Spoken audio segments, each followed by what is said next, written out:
wabarakatuh.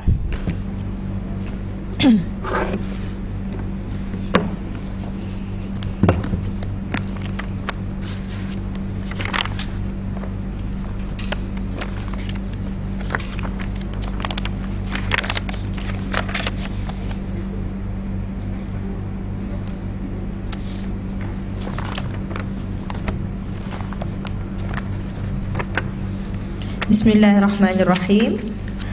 Alhamdulillahirabbil alamin. Assalatu wassalamu ala asyrafil anbiya'i wal mursalin wa ala alihi wa sahbihi ajma'in. Alhamdulillah, bersyukur kepada Allah dengan izin dan limpah kurnia daripada Allah. Allah mengizinkan kita untuk hadir pada hari ini dan dapat kita mengadakan majlis ilmu pada hari ini. Dan saya mulakan dengan doa. Bismillahirrahmanirrahim. Alhamdulillahirabbil alamin, hamdan yuwafi ni'amahu wa yukafi'u mazidah. Ya Rabbana lakal hamdu kama yanbaghi li jalali wajhika wa 'azimi sultanik.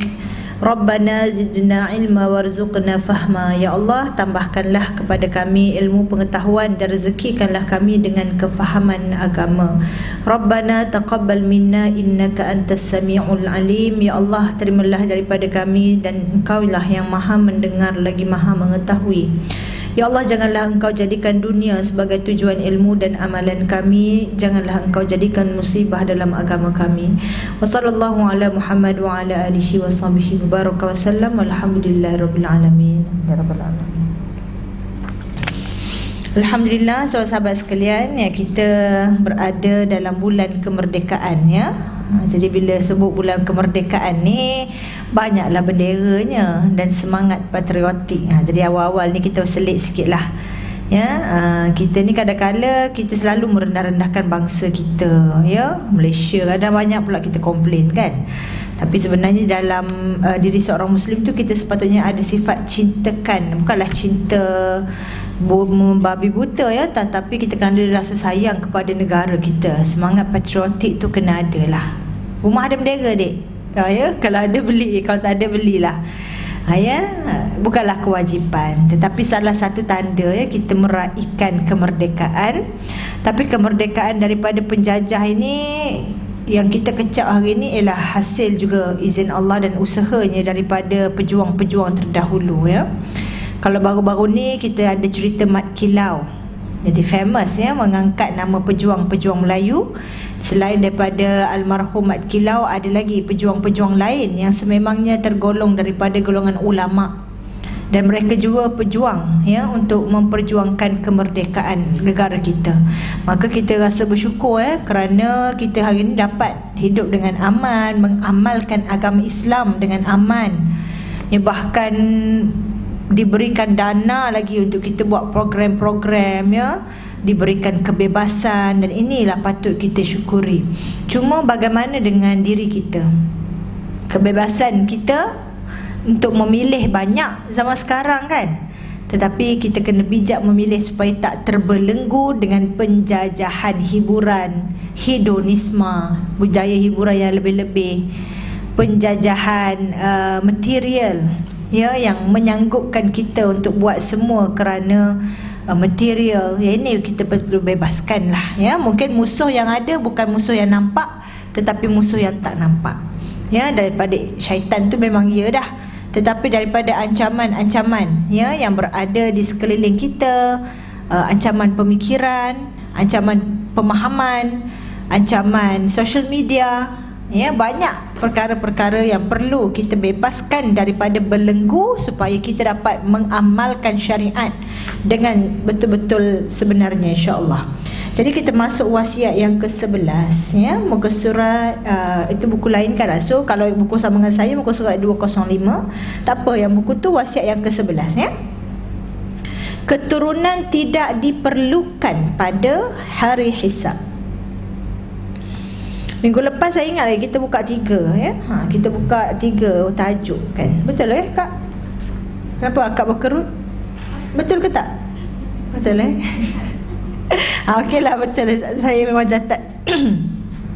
Wasiat yang ke-11. Keturunan tidak diperlukan pada hari hisab. Apa maksud ini? Maaf saya ada sikit. Sikit. Alhamdulillah. Daripada Aisyah radhiyallahu anha. An Aisyah radhiyallahu anha qalat lamma nazalat wa anziri ashiratakal aqrabin. Rasulullah sallallahu alaihi wasallam ala Safa faqala ya Fatimatu binti Muhammad ya Safiyatu binta Abdul Muttalib ya bani Abdul Muttalib la amliku lakum minallahi syai'a saluni min mali ma syi'tum. Daripada Aisyah radhiyallahu anha, dia berkata, tatkala turun ayat wa anzir ashiratakal aqrabin, dan berilah peringatan kepada kerabat-kerabatmu yang dekat. Ini merupakan satu firman Allah Subhanahu wa taala dalam surah Asy-Syu'ara ayat 214. Maksud dia, dan berilah peringatan kepada kerabat-kerabatmu yang dekat. Rasulullah sallallahu alaihi wasallam berdiri di atas bukit Safa seraya bersabda, wahai Fatimah binti Muhammad, wahai Safiyah binti Abdul Muttalib, wahai bani Abdul Muttalib, aku tidak berdaya menolong kamu semua sedikit pun dari siksa Allah. Mintalah kepadaku dari hartaku menurut kehendakmu. Dah jumpa dah kat buku? Tak jumpa tak apalah. Dia lain sikit kot. Tapi tak apa, saya explain. Dia tak banyak sangat pun yang nak rujuk-rujuk buku. Hanya hadis pertama dia je. Wahai saudari muslimahku, inilah salah satu daripada wasiat Rasulullah kepada orang yang dekat dengan baginda. Baginda berdiri di atas bukit Safa dan baginda bagi peringatan kepada ahli keluarga baginda. Siapa orang yang dekat dengan Nabi? Nabi sebut Fatimah binti Muhammad, itu anak Nabi. Safiyah, siapa Safiyah? Anak ketiga saya nama Safiyah. Safiyah binti Abdul Muttalib, mak saudara Nabi. Dan juga isteri Nabi juga nama Safiyah. Ya, ada nama Safiyah binti Huyai. Nabi bagi peringatan kepada anak Nabi, kepada isteri Nabi, kemudian kepada Bani Abdul Muttalib. Apa Nabi sabdakan? Aku tidak berdaya menolong kamu semua sedikit pun dari siksa Allah. Mintalah kepadaku dari hartaku menurut kehendakmu. Kalau kita melihat kepada hadis Nabi ini, baginda berseru kepada keluarga baginda dan menjelaskan perihal yang besar ini. Seruan itu sebagaimana yang Allah firmankan dalam surah Al-Infitar ayat 19, maksud dia iaitu hari ketika seseorang tidak berdaya sedikit pun untuk menolong orang lain. La tamliku nafsun li nafsin syai'a. Nak tolong diri sendiri pun tak daya. Ya, akan berlaku hari tersebut dan segala urusan pada hari itu dalam kekuasaan Allah. Baginda kata, aku tidak berdaya menolong kamu sedikit pun dari siksa Allah. Allah, kemarahan, kemurkaan Allah. Syai'an yang Nabi sebut bererti sedikit kekuasaan, tindakan manfaat dan menyingkirkan mudarat daripada kamu semua. Maksud ayat Nabi yang Nabi bagi tahu aku tak dapat menolong kamu, kalau menurut Al-Allamah Al-Mubarakfuri rahimahullah, maksud dia aku tidak mampu menolak azab Allah daripada dirimu sedikit pun kalau memang Allah hendak mengazabmu. Walaupun dia seorang anak Nabi, walaupun dia mak saudara Nabi, walaupun dia keturunan Nabi, tapi kalau Allah nak azab, Allah boleh azab. Maka Nabi bagi peringatan apa? Janganlah bergantung kepada keturunan. Atuk nenek saya dulu tu ulama, dan kau tak solat ke? Ya, jadi kita kena usahakan supaya kita dapat terhindar daripada azab siksa. Dan kalau tengok surah Al-A'raf ayat 188, katakanlah aku tidak berkuasa menarik manfaat bagi diriku dan tidak pula menolak mudarat kecuali yang dikehendaki oleh Allah Ta'ala. Nabi SAW mengingatkan kepada kaum kerabat baginda, ya, berkaitan dengan azab Allah. Maka penulis kata macam mana dengan diri kita? Itu keluarga Nabi. Kalau tengok Fatimah tu, anak Nabi yang banyak bersama dengan Nabi SAW, wanita solehah, antara wanita terbaik, Nabi tetap bagi peringatan. Supaya apa? Jangan rasa selesa. Sila, jangan tompang menompang ibadah. Nah, kita isteri-isteri kadang suka tompang dengan suami. Suami soleh cukup lah, ya. Suami rajin pergi masjid, Ustazah kata bini pun dapat pahala. Ya, betul. Bini duduk rumah tengok TV Korea. Seronok ya, tompang menompang amalan. Ya, anak-anak pula tompang, ayah saya tu imam, cukup lah. Tak dapat. Sedangkan Nabi sendiri pun yang mulia ya, memberikan peringatan kepada anak-anak dan kepada ibu saudara baginda. Perhatikanlah ya, kata penulis, Nabi kata kepada kerabat, lalu bagaimanakah dengan kita? Perkataan baginda, mintalah kepada aku dari hartaku menurut kehendakmu. Apa maksud dia ni? Apakah harta yang Nabi ada? Katanya Nabi hidupnya mengikut kadar, mengikut sekadarnya saja kan. Jadi ulama ada beberapa pendapat ya. Kalau menurut penuturan Al-Turbushti, dia berpendapat bahawa yang dimaksudkan di sini bukanlah harta seperti yang kita rasa ni, iaitu harta benda yang kita nampak, duit dan sebagainya. Tetapi ungkapan ini berlaku bagi apa-apa yang baginda miliki, berupa perintah dan perbuatan yang harus dilaksanakan. Sebab tidak ada riwayat di tangan kami bahawa baginda memiliki banyak harta, apatah lagi bila baginda di Mekah. Ya, waktu itu baginda sendiri pun mendapat tentangan ya daripada para penduduk. Maka kalau dilihatnya, ada yang berpendapat yang Nabi maksudkan mintalah daripada aku tu bukanlah maksudnya harta benda material, tetapi berupa nasihat dan peringatan Nabi. Dan ada juga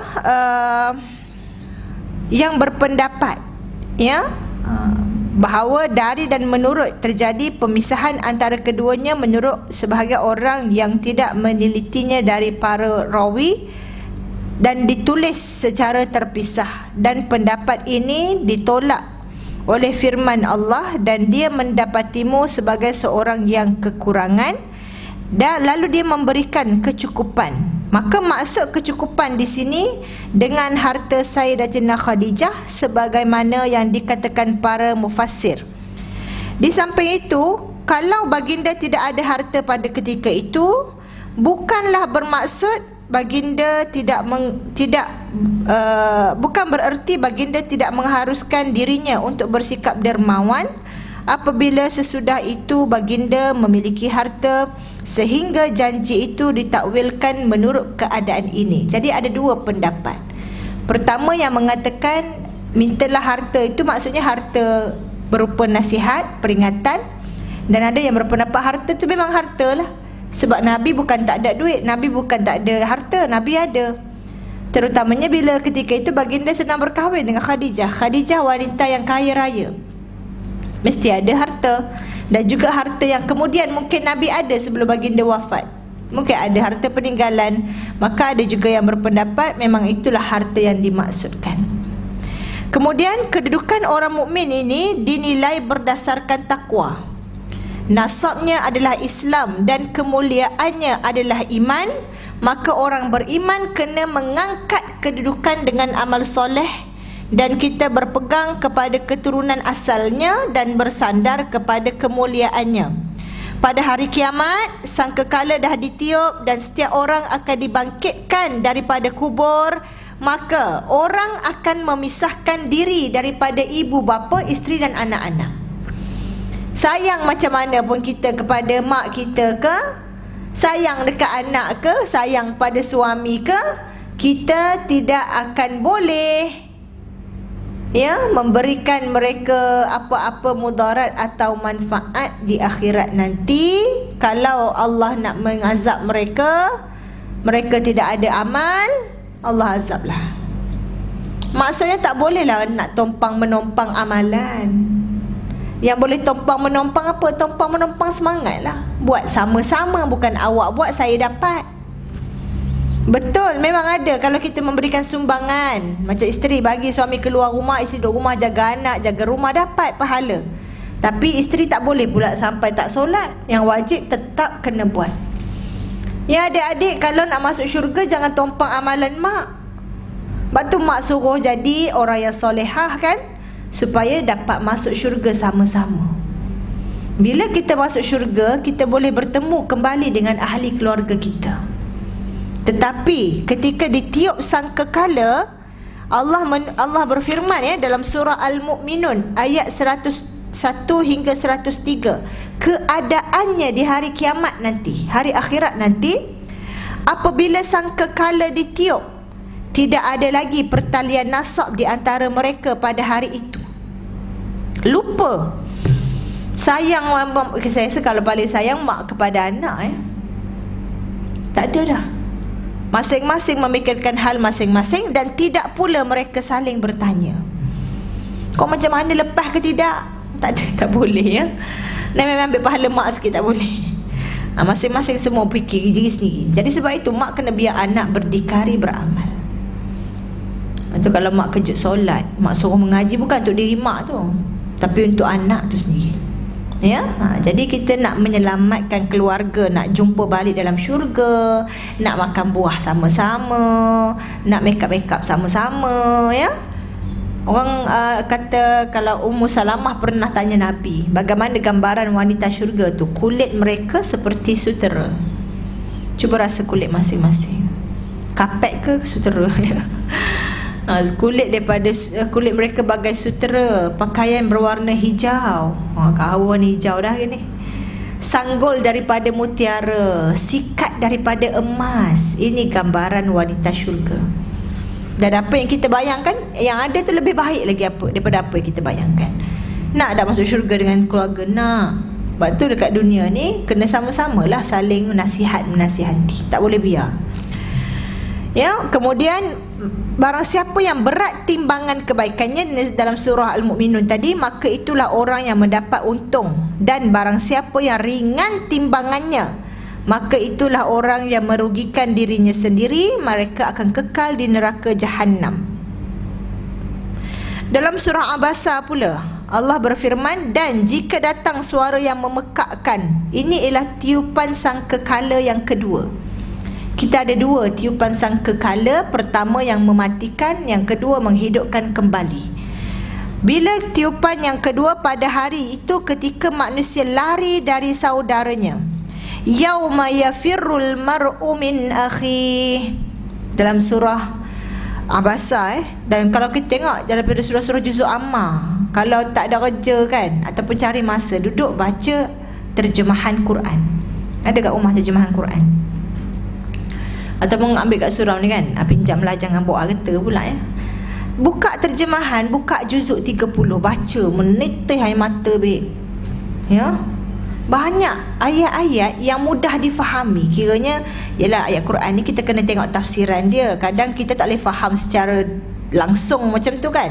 Tapi dalam juzuk 30 banyak ayat-ayat yang boleh kita fahami secara langsung. Paling tidak pun kita faham maksud dia tu tentang hari akhirat. Bacalah juzuk 30. Baca maksud dia tu, rasa gerun, rasa takut, rasa seronok pun ada bila cakap pasal syurga. Pendek-pendek. Itu surah Duha, surah Asy-Syams, surah Al-Insyirah, ataupun surah Al-Asr, ataupun awal-awal surah Abasa, surah An-Nazi'at, surah An-Naba. Itu baca. Allahu Akbar. Kita akan rasa gerun dalam hati sebab banyak menceritakan tentang dahsyatnya hari kiamat, tentang huru-haranya, tentang amalan. Jadi bila baca tu dia boleh menambahkan iman ya. Kemudian wa ummihi wa abi, lari daripada ibu dan bapanya. Wa sahibatihi wa bani, dan lari daripada isteri dan anak-anaknya. Likulli imri'in minhum yawma idzin sya'nun yughni, dan setiap orang dari mereka pada hari itu mempunyai urusan yang cukup menyibukkannya. Jadi kat akhirat dah tak mampu nak cara dah amalan anak-anak, amalan mak ayah. Kat dunia je lah masa nak berpesan-pesan.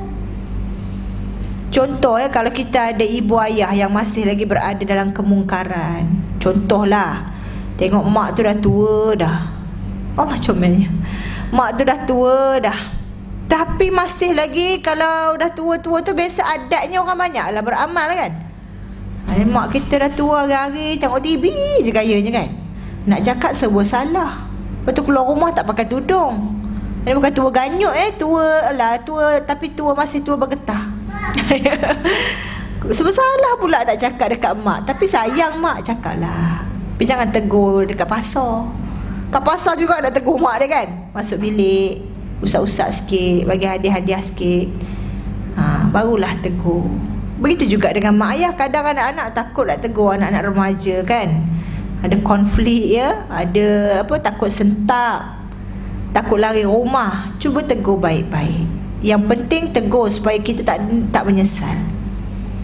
So dekat akhirat nanti tak ada dah. Nanti mak selamatkan saya ke akhirat, tariklah tangan saya. Waktu ditiupkan kala kedua tu ya, masing-masing tu sibuk dengan urusan masing-masing. Jadi kat mana nak sibuk-sibuk? Kat dunia ni lah. Nanti dekat akhirat tak cara dah kat orang lain ya. Jadi sebab itu agama itu nasihat, ad-dinun nasihat ya. Kita kena saling menyuburkan budaya nasihat, menasihati. Dan jangan badhat lah orang zaman sekarang kan. Kalau orang nasihat tu jangan cepat sentam. Ya, sebab kat dunia sahaja boleh nasihat, dekat akhirat masing-masing lah. Kata Ibnu Mas'ud radhiyallahu anhu, apabila hari kiamat tiba, Allah menghimpunkan orang yang terdahulu dan orang yang akhir. Kemudian ada penyeru yang berseru, barang siapa yang dizalimi, hendaklah dia datang. Lalu hendaklah dia mengambil haknya. Maka seseorang merasa gembira kerana dia mendapatkan haknya atas orang tuanya, atau haknya atau anaknya atau isterinya. Ya, maka kita tengok tidak ada yang memberi manfaat pada hari yang sangat tegang, pada hari kiamat itu, kecuali amal soleh di dunia. Masing-masing akan melepaskan diri masing-masing daripada kita. Termasuklah anggota badan kita pun akan memberi kesaksian ke atas diri kita. Jadi bayangkan pada saat semua seolah-olah tidak membantu kita, badan kita pun dah tunjuk pada kita. Sebab tu kat dunia kena beramal. Ya, kat dunia kena beramal. Kat dunia je masa nak kumpul, hidup dalam 60-70 tahun. Ironinya waktu itulah dia sibuk nak berhibur juga. Waktu itulah dia sibuk nak mengumpul harta terlalu banyak. Waktu itulah dia nak kejar nafsu nak apa. Sabar sekejap. Pakai tudung rasa rimah, tahan sekejap. Nak taat suami rasa macam asyik-asyik kita, tahan sekejap. Nak solat rasa malas, tahan sekejap. Buat je lah walaupun malas. Sebab ini saja peluang kita beramal. Nanti dekat akhirat tak ada dah, tinggal masuk je kubur tu. Nanti tak payah solat, tak payah pakai tudung, pakai baju pun tak payah. Ya, tak payah mengaji dah, tunggulah. Ya, jadi sementara tu bertahanlah buat amal. Bertahanlah kumpul amal. Malas ke, penat ke, tak apa-apa nak rajin, buat sajalah ya.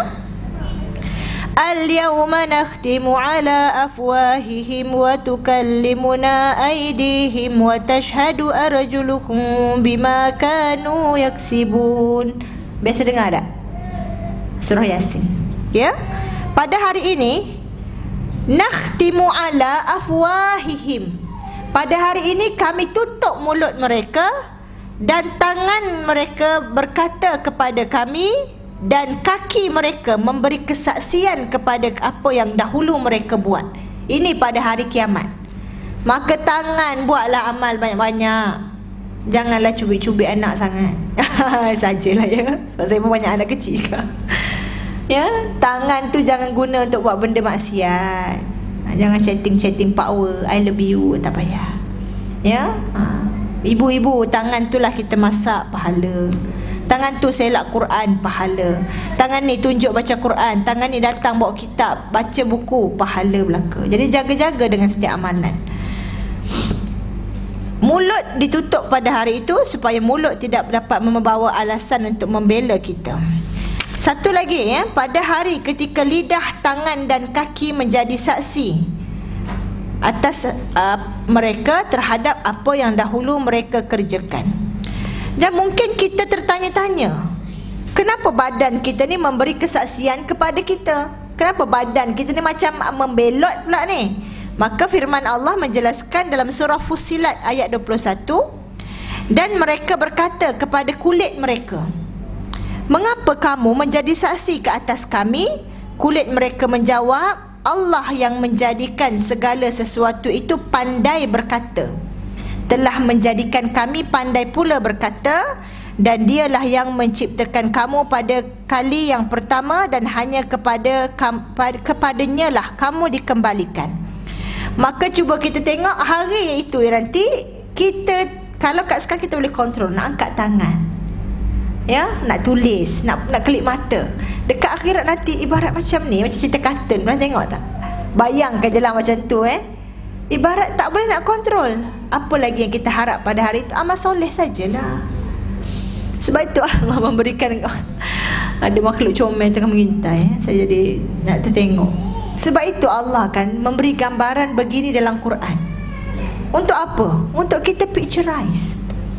Kita boleh, ialah yang sama, takkanlah sama dalam kepala kita, tapi kita boleh bayangkan. Takutnya nanti tangan aku ni bergerak tanpa aku minta, ya, mata menjadi saksi, kulit boleh berkata-kata. Maka bayangkan waktu itu betapa terdesaknya kita nak minta bantuan Allah. Nak minta bantuan macam mana kalau dekat dunia kita tak buat amal sendiri, bergantung pada amal orang lain, ya. Jadi sebab itulah, bila sementara ada, buatlah amal soleh sebanyak-banyak mungkin. Nabi pun bagi peringatan kepada ahli keluarga baginda dengan tegas bahawa keturunan tidak boleh memberikan bantuan kepada kita di akhirat nanti. Kita tengok daripada surah Mukmin pula ayat 16 hingga 17, iaitu hari ketika mereka keluar dari kubur. Ini tentang hari kiamat, ya. Tiada satu pun dari keadaan mereka yang tersembunyi bagi Allah. Lalu Allah berfirman, kepunyaan siapakah kerajaan pada hari itu? Kepunyaan Allah yang Maha Esa lagi Maha mengalahkan. Pada hari ini setiap jiwa diberi balasan dengan apa yang diusahakannya. Tidak ada yang dirugikan pada hari ini. Sesungguhnya Allah amat cepat hisabnya. Ini tentang gambaran hari akhirat. Dan yang terakhir sekali, ya, yauma idzin tu'raduna la takhfa minkum khafiyah. Pada hari itu kamu dihadapkan kepada Tuhanmu, tiada sesuatu pun dari keadaanmu yang tersembunyi bagi Allah. Ini surah Al-Haqqah ayat 18. Maka untuk bab yang ke-11 ini, kita kena ingat, pertama, kita kena usahakan amalan masing-masing. Yang kedua, jangan bergantung dan rasa selamat kepada keturunan, kepada persahabatan, ya, kepada orang-orang yang kita rasa boleh menolong kita. Kerana dekat akhirat nanti Allah akan memberikan kita balasan terhadap amal yang kita telah kerjakan. Jangan nak kabel-kabel sangatlah. Nak kabel-kabel. Macam mana kalau kita nak dapat syafaat Nabi pun kena beramal. Macam mana cara mendapat syafaat Nabi? Amalkan sunnah, kena berselawat, kena amal juga. Tak adalah, kalau kita kata tak adalah buta-buta je kita dapat syafaat macam tu kan. Itu semua di sisi Allah lah, Allah bagi. Tetapi kita kena usahakan juga. Maka sebab itu jangan berasa selamat dengan keturunan. Jangan menompang-nompang dalam beramal. Usahakanlah amal sendiri, ya. Dan kalau kita kat dunia beramal dengan amal soleh, Allah bagi dua ganjaran umum. Pertama, ya, dalam surah An-Nahl ayat 97, man amana billah man amila soliha min dzakarin aw untha. Barang siapa yang beramal soleh dalam kalangan lelaki atau perempuan, wa huwa mu'min, dan dia beriman, Allah janji dua benda. Falanuhyiyannahu hayatan thayyibah. Kami hidupkan dia dengan hayatan thayyibah, dengan hidup yang baik. Jadi hidup baik ni bila Allah redha kepada kita, bila kita buat amal soleh, bila kita berada dalam keadaan sentiasa beriman dan amalkan syariat. Jadi kadang-kadang ujian adalah Allah bagi. Kadang ada ujian, tapi jangan kita anggap benda tu sebagai satu perkara yang menjadikan kita tidak beramal soleh, ya. Memanglah kadang kita dah solat, aku dah puasa, kenapa Allah uji? Memang itulah hidup. Janganlah kita rasa macam, alah, kita dah jadi budak baik tapi tak pandai belajar, banyak lagi ujiannya. Itulah kehidupan. Tetap terus menjadi hamba yang baik. Allah akan bagi hayatan thayyibah, kehidupan yang baik bila hati tenang. Bila kita boleh beramal dengan amalan wajib, Ya, bila kita diberikan hidayah Allah untuk jadi orang baik, itulah kehidupan yang baik. Dan kita redha dengan segala ketentuan Allah. Ini ada masalah sikit terus waktu dapat nikmat puji Allah bukan main, ya. Alhamdulillah lah, nak nangis kan.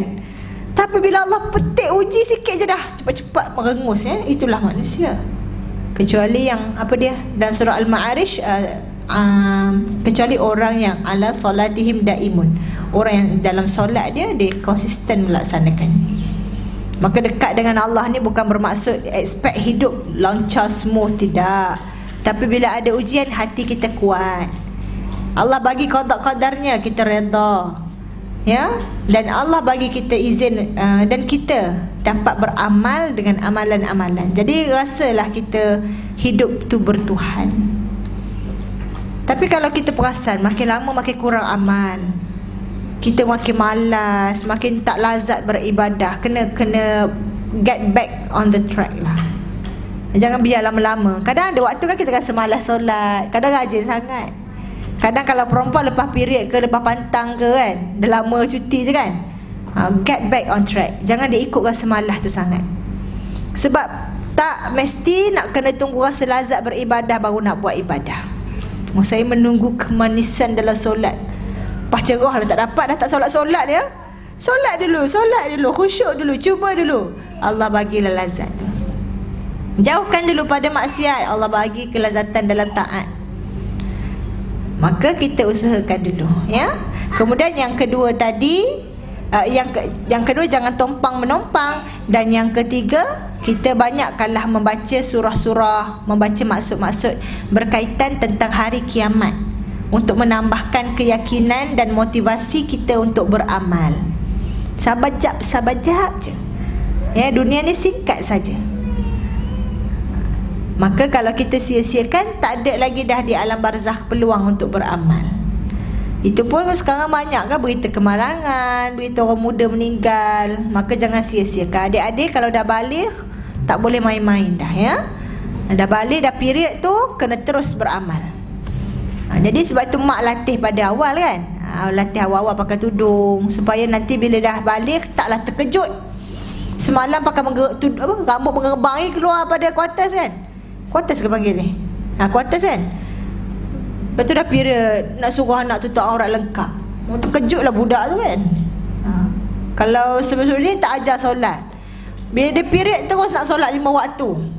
Jadi susah lah. Waktu pendidikan mula 7 tahun, tegas 10 tahun. Itu usia-usia period kan. Jadi itulah, ya, 3 pengajaran tadi, bahawa janganlah tompang menompang untuk kita beramal, kerana dekat akhirat nanti kita akan melihat balik kepada, bergantung kepada amal soleh kita dan rahmat Allah, insya-Allah. Dan tadi ada sikit yang disebut tentang bagaimana orang yang dianiaya. Sebab tu kita kat dunia, kalau kita mengumpat orang, dekat akhirat nanti orang yang kita umpat tu boleh mengambil pahala kita. Jadi jaga-jaga, ya. Dia boleh mengambil bahagian kita. Jadi sebab itu kita jangan mudah-mudah mengumpat orang. Bukan kesan dia kat dunia je, kat akhirat tu kesan dia kita takut sekali. Kita rasa mudah, ibarat air meluncur laju daripada paip je kita ngumpat orang. Ibarat makan daging saudara tu dah macam tak kisah, bukan makan betul-betul pun. Padahal jijiknya perbuatan itu, ya, digambarkan seperti memakan daging saudara sendiri secara mentah. Masak pun aku tak nak lah, mentah-mentah aku tak nak, ya. Jadi bayangkan kalau dengan gambaran itu kita tak rasa jijik, bayangkan pula kesan dekat akhirat nanti. Dah lah amalan jenuh nak buat, ngumpat orang, nanti kalau kita aniaya orang pun mereka boleh mengambil hak mereka daripada kita. Maka hiduplah dengan baik. Bila buat urusan dengan orang, jangan aniaya, jangan mengumpat. Rasa gatal nak ngumpat. Kadang-kadang kita orang awam ni, kita ngumpat artis, ngumpat orang politik, ngumpat public figure. Halal ke gitu? Tak halal juga, ya. Sama, perbuatannya tetap mengumpat. Baik, jadi itulah wasiat yang ke-11. Mudah-mudahan kita mendapat pengajaran, insya-Allah. Masuk pula wasiat yang ke-12. Ni pasal prank. Prank tu apa tu? Gurau. Gurauan yang dibolehkan. Adik-adik muda ni, saya guna istilah muda sikit lah, adik prank. Biasa tengok challenge prank kan, kat TikTok ke, kat Instagram ke. Kadang orang ngusik-ngusik tu sampai ada yang mati. Buat challenge tu sampai ada yang mati. Jadi bagaimanakah Islam mengajar kita bergurau? Boleh ke gurau-gurau happy birthday, buat prank, lepas tu ambil kek perpung kat muka kawan tu, atau gelak-gelak? Tak adalah kelakar mana kan, ya? Ada tak kelakar pun. Kadang-kadang kawan nak duduk tarik kerusi kan, boom, jatuh. Itu haram tu sebenarnya, yang mudarat, yang membazir.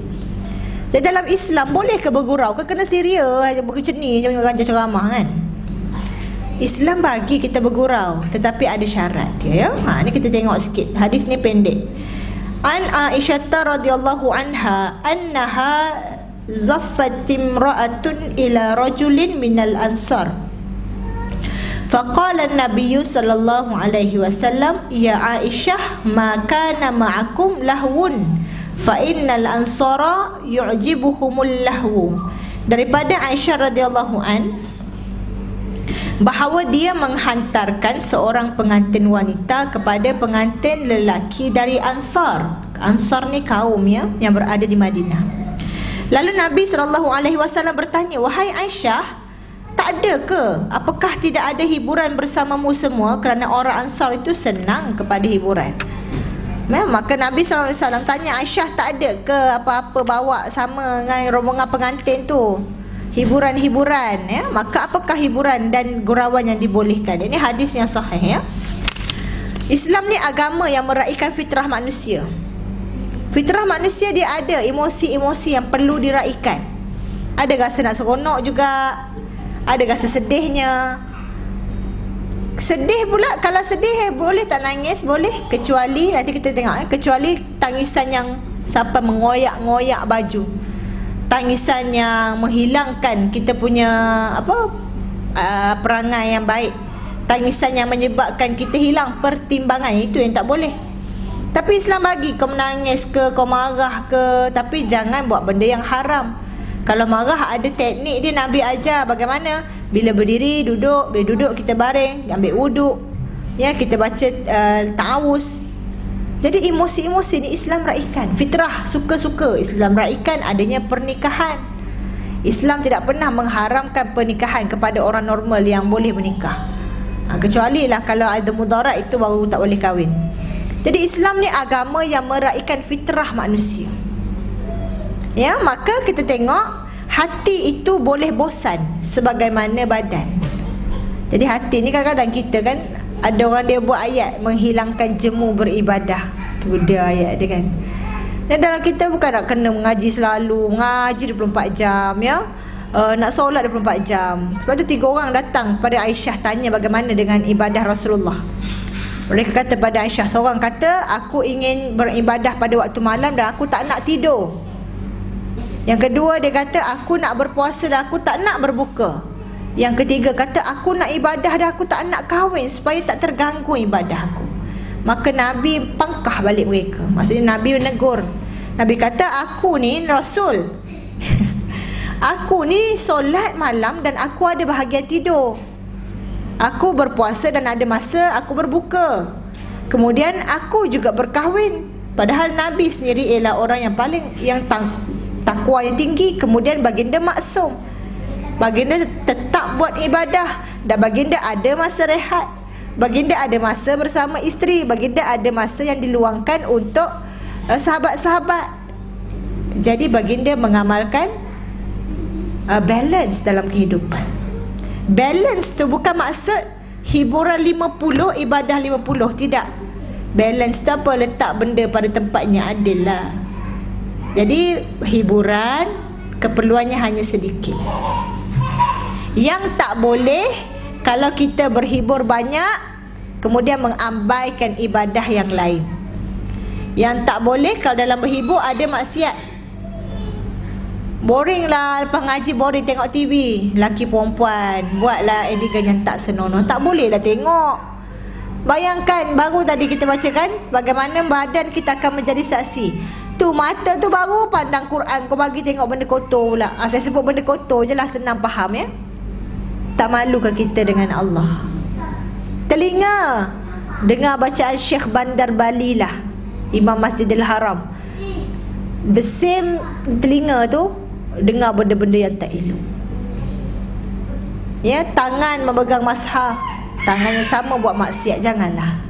Jadi nak berhibur boleh, tetapi pertama hiburan yang halal, maksudnya bukan hiburan yang haram. Contoh haram apa tadilah, ada yang buka aurat. Kalau yang apa, konsert-konsert ni pula yang pergi konsert bercampur laki dan perempuan, yang ni tak boleh lah. Jadi kalau nak berhibur, carilah hiburan yang patuh syariah. Okey, adik-adik kita ni kalau nak berhibur, cari yang patuh syariah ya. Ini juga ibu-ibu, kadang ibu-ibu yang lebih tengok Hindustannya ya. Jadi adik-adik tak senonoh tu janganlah tengok. Boleh ya, cari hiburan yang halal. Begitu juga kalau cerita Melayu. Cerita Melayu pun banyak ya adik yang tak sesuai ditonton. Lagu banyak yang liriknya berunsur lucah, berunsur menghina dan juga carutan. Janganlah dengar. Sedap kita dengar lagu orang putih tak faham satu habuk pun carut belaka. Perhatikan juga lirik-lirik dia tu kan.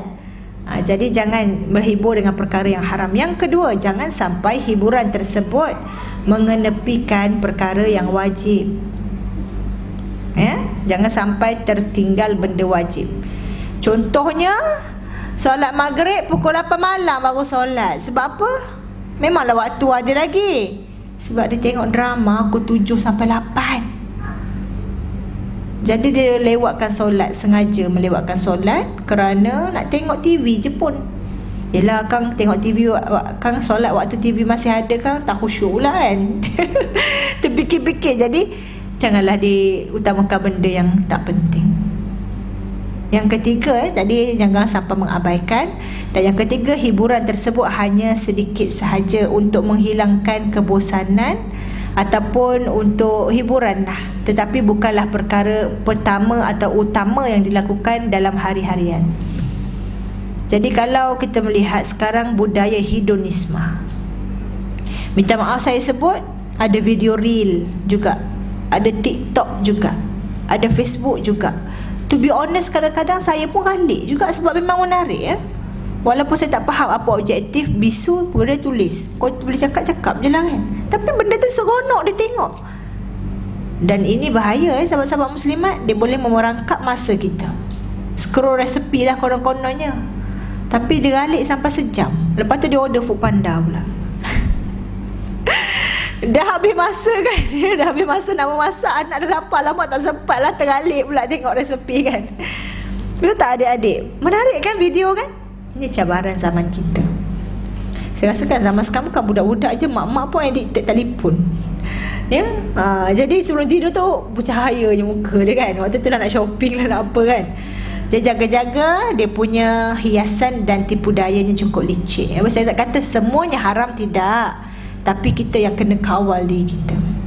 Jangan sampai sejam habiskan scroll, tak ada apa-apa pun. Tengok orang tu berjoget, tengok orang ni buat challenge.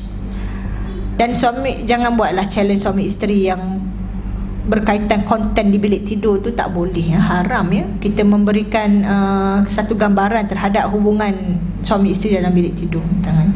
Jadi itulah di antara perkara yang kita perlu patuhi, tiga tadi, bila kita nak berhibur ya. Kemudian Islam juga membuat batasan dan aturan yang harus dilaksanakan bagi muslim dan muslimah. Kita kena bagi hak kepada badan kita, kena minum, kena makan, bagi pakaian yang baik, istirahat dan hiburan yang mubah. Mubah ni harus. Dan kita juga perlu memberikan hak kepada ahli keluarga kita. Kalau kita tengok gambaran hiburan ataupun gurauan pula yang dibolehkan, ialah antaranya antara suami isteri, seperti berketawa dan bergurau. Kemudian antara hiburan lain ialah nyanyian yang dialunkan wanita bagi wanita. Bab wanita menyanyi ni ada khilaf dalam kalangan ulama ya. Tapi saya menggalakkan kalau wanita nyanyi tu untuk wanita je lah. Dan syarat dia mesti tidak ada lirik daripada kata-kata yang hina dan makna yang tak senonoh. Ya, jadi nak pilih lagu pun kena pilih lagu yang sesuai. Tak payah lagu memuji-muji sangatlah, muji-muji cinta kita kan, putus cinta, patah hati. Jadi tak mesti nasyid, tak semestinya mesti nasyid. Boleh je lagu biasa, tetapi lirik dia tu kena tengok. Kalau dak sayu-sayu putus cinta, tak payahlah ya. Jangan berlebihan sangatlah memuji manusia. Begitu juga kalau lagu yang tak elok kita dengar tetapi tak difahami maksudnya, kita bimbang dia boleh memberi kesan kepada hati kita. Saya pernah terupload satu video promosi produk. Saya ambil video tu daripada orang lain. Kemudian saya pun letak kat FB story saya. Dia ada kawan tegur, dia PM, dia kata, tahu tak lirik lagu tu? Sebenarnya saya lagu tu pun saya tak dengar sebab handset saya selalu tak ada volume. Anda nak kecil kan? Handset selalu tak ada volume, saya tak dengar apa, saya pengen post je. Rupanya dia kata lagu yang mengiringi video promotion tersebut ialah lagu yang menggambarkan tentang aktiviti, minta maaf ya, seksual. Bayangkan macam mana saya pergi post benda macam tu dekat FB story saya. Sebab apa? Dia jahil lah, kita tak tahu ya. Jadi itulah zaman sekarang ni, kita kena check juga apa yang kita dengar. Sebab secara tak langsung, pertama kesan pada hati, yang kedua kesan kepada juga pandangan orang kepada kita dari sudut maruah diri kita. Kita nyanyi lagu tu, letak dekat story ke dekat apa kita punya media sosial, orang terfikir boleh je lagu ni, dai pasang lagu ni. Tu bukanlah kita kata sebab pandangan makhluk, tak, tapi kewibawaan sebagai seorang yang berceramah agama. Kena jagalah benda tu. So orang kata dia pun boleh buat, okey je kot. Jadi Allah cepat-cepat saya delete. Malu. Punya memang betul, lirik penuh dengan kotor, lirik-lirik yang sangat kelucahan. Saya pula pergi letak kat story. Sebab apa? Jahil punya pasal ya. Jadi kena memilih. Bila nak dengar lagu, pilihlah lagu yang tidak mengotorkan hati kita. Liriknya, maksudnya jaga-jaga ya.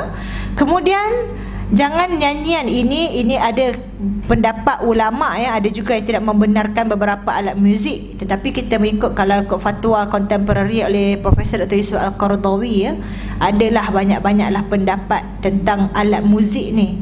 Jadi terpulanglah kepada kita untuk memilih yang lebih sesuai dan lebih, orang kata, tenang bagi hati kita.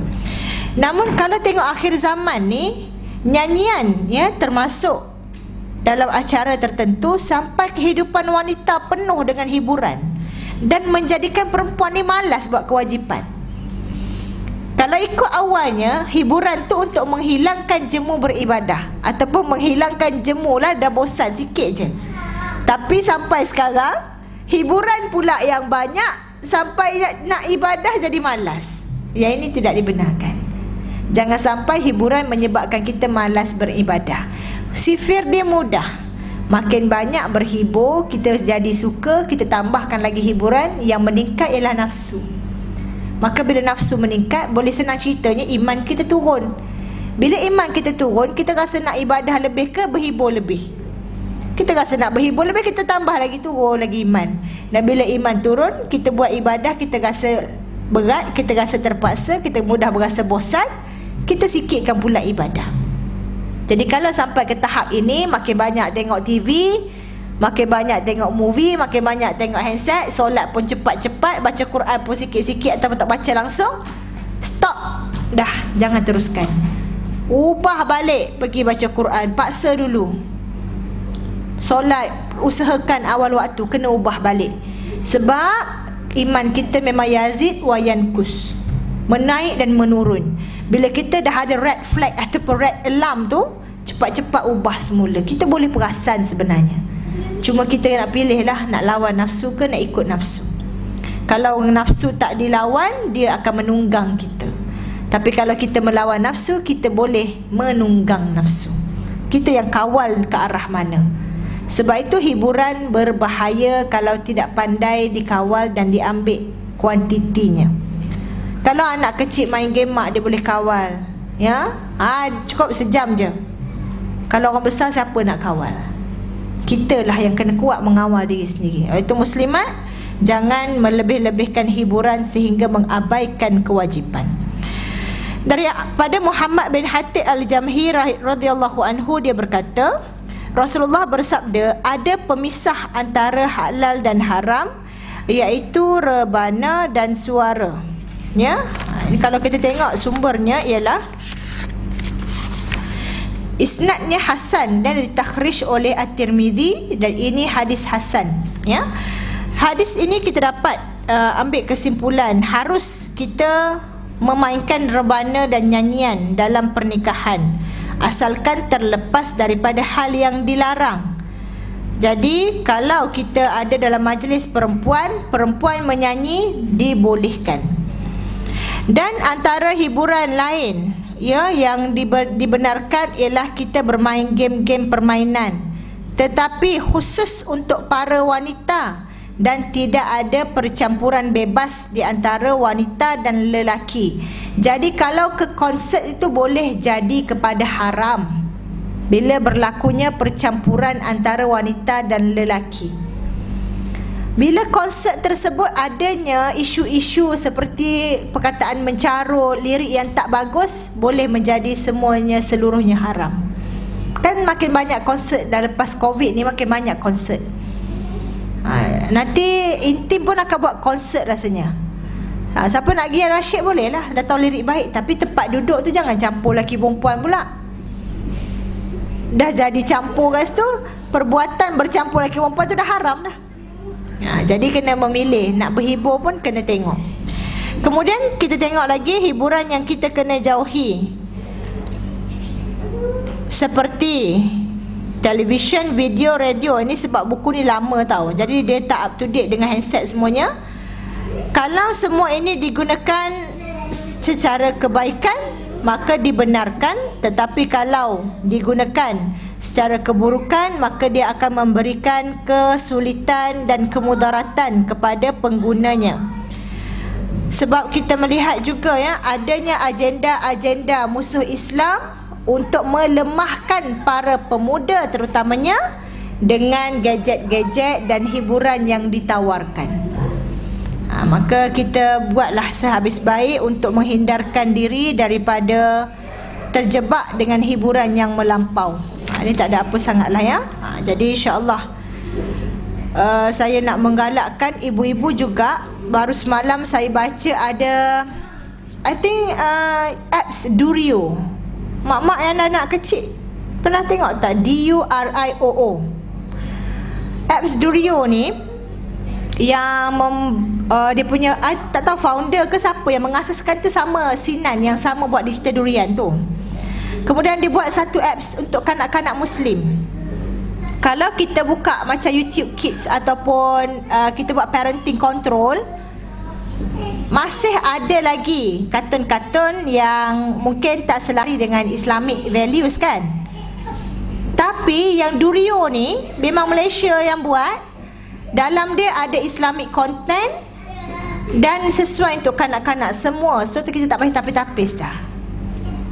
So Durio. Siapa-siapa kalau kakak-kakak ni dah besar dah, kalau ada adik kecil kan, minta mak install Durio tu. Dia punya konten tu dipantau oleh satunya penasihat dia, Ustaz Don, and lagi seorang siapa tu, seorang wanita saya tak kenal nama dia. Jadi boleh, sebab saya before this kakak saya bagi tahu. Saya pun tak ambil cakna sangat, dan semalam baru saya baca. Dan saya tengok memang betul-betul konten semua bagus. Sebab kita nak tak bagi langsung tengok TV, macam tak realistik zaman ni. Terpulanglah cara didikan masing-masing. Kalau bagi saya bagi, tapi konten dia pula kan. Takkan kita all the time nak tunggu tepi anak tengok sekali. Jadi kadang-kadang bila perlu bagi macam ni, cari Durio. Cari Durio. Jadi konten dia bagus. Jadi saya tolong sebarkan, sebab dia dah bermula bulan 2 tahun ni, masih bagi awal.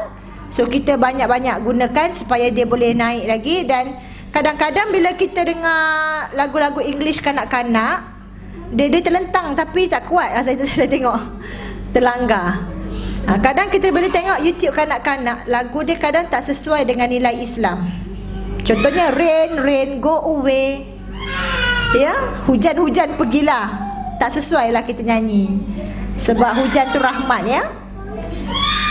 Jadi bila kita cari hiburan yang baik, boleh ambil dia, comfort dia sikit ni, apa, usap-usap belakang dia, jatuh tadi, kesian kat dia. Usap-usap belakang kepala dia sikit. Dia terletak, terlanggar, berbum. Jadi bila kita perkenalkan hiburan yang baik ni, mudah-mudahan anak-anak tak adalah daripada kecil biasa dengar apa kata-kata yang tak elok. Ya, kadang-kadang kata-kata kasar tidaklah memberi kesan pada mereka, ya. So mak-mak kan kadang-kadang jaga-jaga anak saudara kat kedai makan bagi je kadang-kadang kan. Tapi carilah yang okey, Durio. Saya pun baru tahu ni, saya nak sebarkanlah sebab tajuknya hiburan, ya. Juga sedikit gurauan, ni tak ada dalam buku. Gurauan yang dibenarkan antaranya ialah gurauan yang tidak mengandungi unsur penipuan walaupun untuk tujuan bergurau. Inilah budaya prank. Call apatah lagi yang melampau, call suami awak nak kahwin dengan saya, boleh tak saya jadi madu awak, contoh kita prank aja. Ada panggilan yang panggilan hangit-hangit tu kan, sebenarnya tak dibenarkan. Tidak boleh kita menipu dalam bergurau. Jadi banyak tak trend-trend yang sebenarnya tak boleh buat sekarang ni, banyak. Jadi kita kena ambil yang betul, jangan mudah terikut-ikut. Orang buat trend lawak-lawak kenakan kawan, kawan terkejut, nasib baik muda, tak ada sakit jantung. Kalau kena heart attack macam mana? Jadi sebab tu Islam dia agama pencegahan, agama yang mengelakkan mudarat. Jangan bergurau melainkan perkara-perkara yang benar dan tidak mendatangkan mudarat, ya. Jadi kita kena ikutlah panduan-panduan ini, dan supaya kita semua dapat bersama-sama berhibur pada masa yang sama, tidak melanggar syariat Allah. Boleh ya? Jadi pertama hari ini kita tentang nasab keturunan. Tidak boleh kita bergantung pada keturunan untuk masuk syurga, untuk hindarkan diri daripada azab Allah. Kena usahakan amal masing-masing, dan bacalah juzuk 30, baca maksud dia tu untuk menambahkan lagi iman kita. Dan yang kedua, gurauan dan hiburan yang dibolehkan. Ingat ya, hiburan dalam hidup ni macam garam je. Garam orang guna banyak ke sikit? Sikit je, nak bagi rasa je. Kau tak ada tawar pula kan, bosan pula. Maka itulah ibaratnya hiburan. Tapi kalau garamnya banyak, nak masak gulai garam sesenduk, garamnya banyak, rosaklah masakan itu. Itulah ibaratnya kalau hiburan yang sepatutnya hanya sedikit itu diberikan banyak, maka dia akan rosaklah diri kita. Wallahu alam, mudah-mudahan dapat manfaat, dan saya minta maaf ya di atas segala kekurangan. Mudah-mudahan makin banyak kita pergi ceramah, makin banyaklah kebaikan akhlak kita, dan semakin kuranglah kita menilai dan bersangka buruk dengan orang lain. Saya suka bagi peringatan ni sebab kadang-kadang kita datang ceramah ya, balik-balik jeling jiran tak datang surau tu kan. Janganlah macam tu. Antara tanda ya ilmu kita ni diamalkan ialah bertambah baiknya akhlak kita. Dan terima kasih hari ni ada adik-adik yang muda. Nanti ajak kawan-kawan keep on coming Dia datang lagi adik-adik yang kecil di belakang. Terima kasih dan tahniah ya kepada ibu-ibu dan AJK semua. Tu adik lelaki kita tu pun. Terima kasih datang. Ni anak-anak soleh ni insya-Allah. Sekian, wabillahi taufiq wal hidayah. Assalamualaikum warahmatullahi wabarakatuh. Kita akhiri dengan tasbih kafarah dan suratul As. Bismillahirrahmanirrahim. Subhanakallahumma wa bihamdika asyhadu an la ilaha illa anta astaghfiruka wa atubu ilaik. Bismillahirrahmanirrahim. Wal 'asri innal insana lafi khusr illa alladhina amanu wa 'amilus solihati wa tawassaw bil haqqi wa tawassaw bis sabr. Amin ya rabbal alamin. Assalamualaikum warahmatullahi